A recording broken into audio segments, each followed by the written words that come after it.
In this 21st century, many Christians find it hard to believe that there was ever a time when Christians and Jews were not friends and partners. Today, Christian religious leaders regularly make pilgrimages to the Holy Land, visit synagogues, and have rabbis as close friends and colleagues. However, things weren't always that way.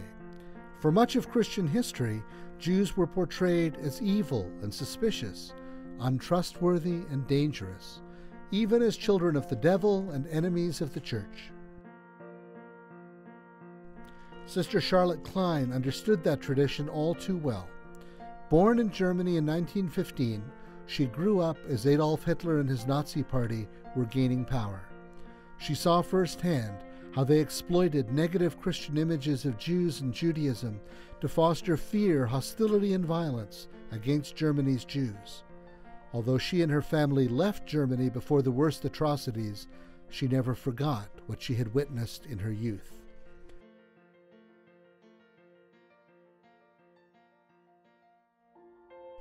As a young woman, Charlotte became a Catholic, eventually joining the Sisters of Our Lady of Zion, a religious order of women which has a special relationship to Judaism and the Jewish people.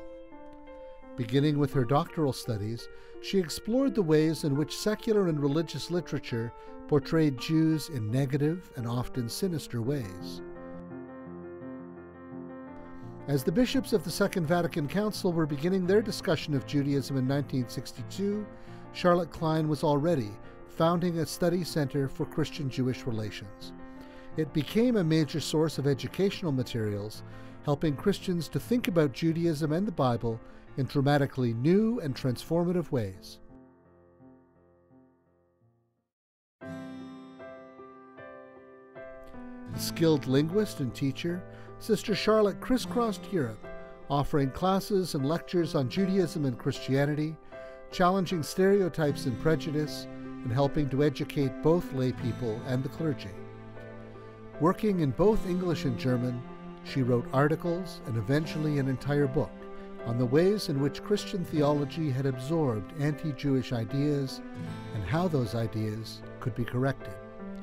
Sister Charlotte played a leading role in helping the bishops of the United Kingdom to establish their own commission for dialogue with the Jewish people.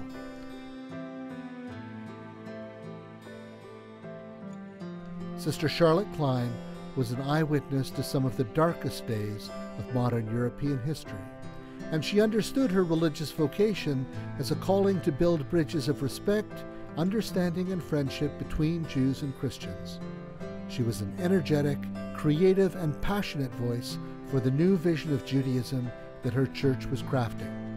She sought to uproot anti-Semitism wherever she encountered it, and to educate future generations in a relationship of esteem and cooperation. She wanted Christians to deeply understand the Jewish roots of Christianity and the implications of the Jewishness of Jesus. When Sister Charlotte Klein was born in 1915, those would have been radical and almost unthinkable ideas for many Christians. It is a tribute to Sister Charlotte that by the time she died in 1985, they were not. And that work, her work, continues today in her religious congregation, the Sisters of Our Lady of Zion, and throughout the Christian world.